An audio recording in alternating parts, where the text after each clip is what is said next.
Hey guys, first build of the league, and just like many others I decided to go with the Soulrend, but I wanted to do something slightly different than most of the others, and I went with the hybrid life ES Trickster and Blight CwC Soulrend. Now it wasn't meant to be budget build, but it just ended up being budget because I had pretty bad luck getting into high tier maps and pretty bad luck getting currency back because I wasted a lot of currency trying to get a decent 6-link body armor and I still could not get it. So everything you see is on a 5-link and with pretty bad gears. Not really bad, it's just they could be improved so much more. But despite that, I had no issues dealing with even red tier maps, and this build should have way over 300,000 damage over time against Shaper. And for damage over time, it is plenty. Like I said, this is on a 5-link, and I do have over 9,000 effective life. But once I show all of my items, you'll see that you can get that over 10,000 effective life pretty easily. Or you may even choose to go with the staff and have 2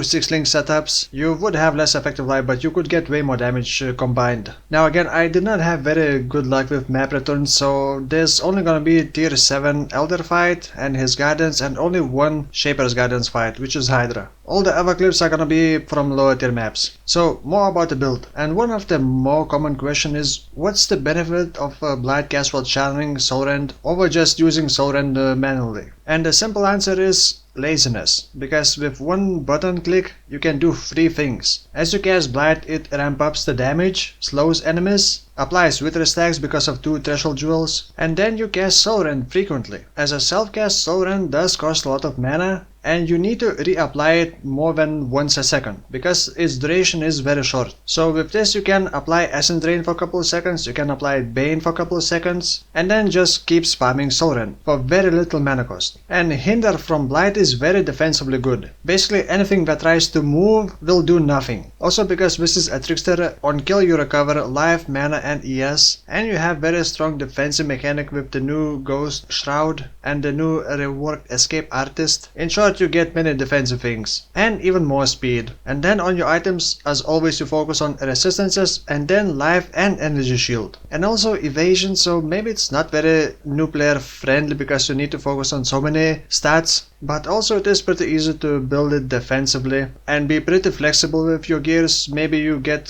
some good life gears and then other good ES gears, and you can combine them together pretty efficiently. So before I show my current items and skills and links, maybe I should show you what I was using while leveling. These boots I think I was using until like level 80 plus.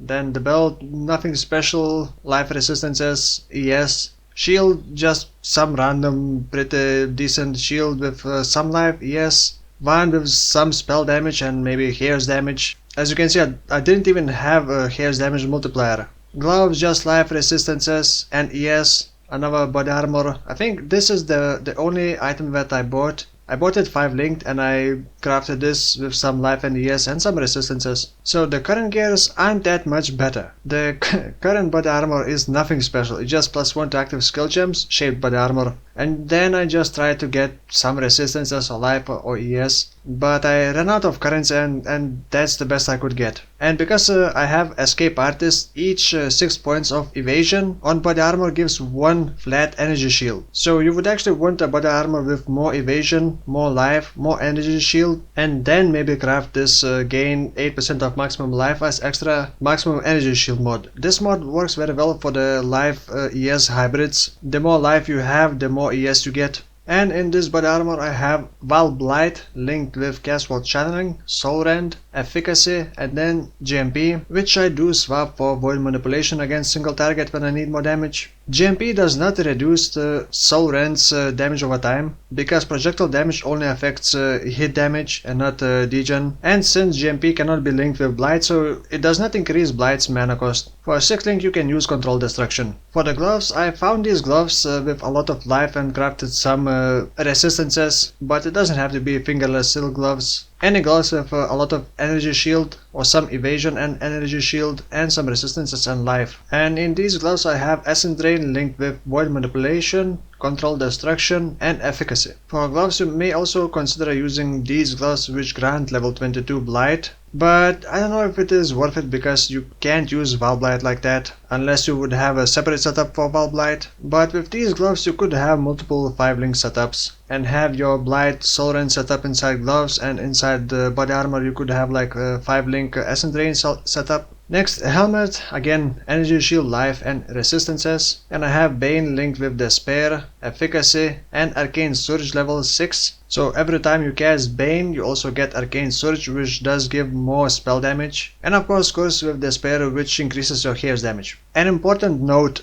Bane damage over time is not affected by area damage, so concentrated effect would not improve Bane's damage. Next, my current boots, I found these from Temple, and all they give is some life, movement speed and some resistances. Again, on boots you want life, evasion, energy shield and resistances, and of course movement speed. And in boots I have my cast when damage taken setup, and it is purely personal. I do like using cast when damage taken with Frost Wall, and Spirit Offering is very nice because it destroys corpses, and if you ever met porcupines and died to them, then you know that destroying corpses also destroys their spikes. So I would say it works even better when cast when damage taken Immortal Call against them, but you can definitely add Immortal Call to this setup, or use Cold Snap, which would slow enemies down and also provide you with frenzy charges while mapping. Belt, energy shield, life, resistances and maybe generic damage. And the jewel that I have is just life, some resistance and damage over time while holding a shield. It can be just a jewel with life and energy shield, and maybe resistances if you need them.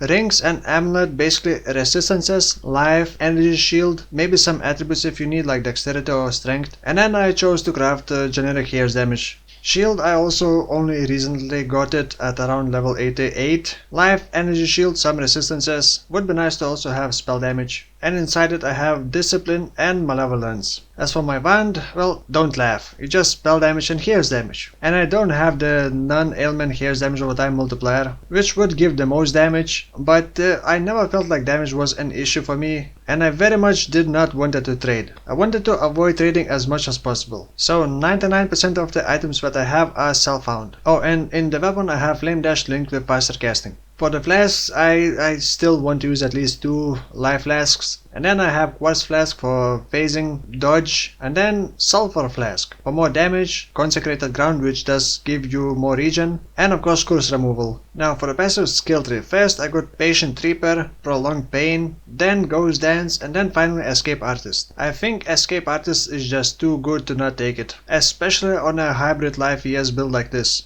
And here's the rest of the passive skill tree. As you can see, I actually took Ghost Reaver because I was experimenting with ES Leech from Soulrend. By the way, Leech got nerfed and you can only have 10% Leech per second by default, so Ghost Reaver double stat. Unfortunately, Soulrend hit damage is pretty low, but I can still cap the Leech rate per second while not using GMP. Or if you got 6-link, but against single target it's not very noticeable, so maybe you would not even want this Leech. I also did take another Leech wheel to the left from the witch area. Honestly, I don't have enough testing against single target with this build, so I can't really tell if Leech is actually worth it in the endgame. But I'll give this build another day and try to do Shaper and see if the Leech is actually even worth it. Because in the end, I have 9000 effective life and I'm only leeching 1000 ES per second. So it is only 1/9 of my effective life. ES Leech would work better on a pure CI build with a lot more energy shield. There's also another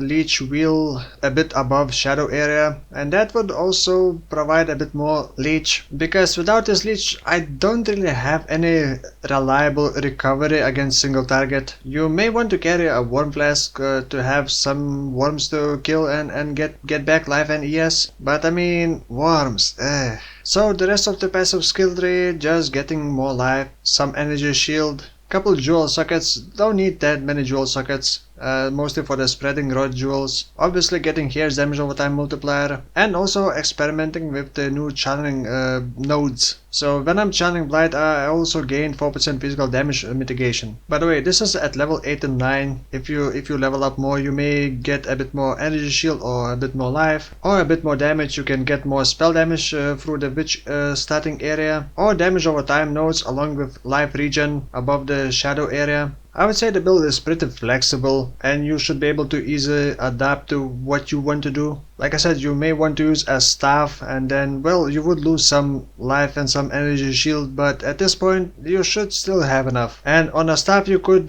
get even pseudo 7, pseudo 8 link staff. And then your damage would be increased by many numbers. So yeah, that's all about this build. I have not decided my next build yet, so I will probably be deciding tomorrow while still playing this build. I still want to do Shaper and get to level 90 to get the challenge done. So for now, thank you for watching and I'll see you soon.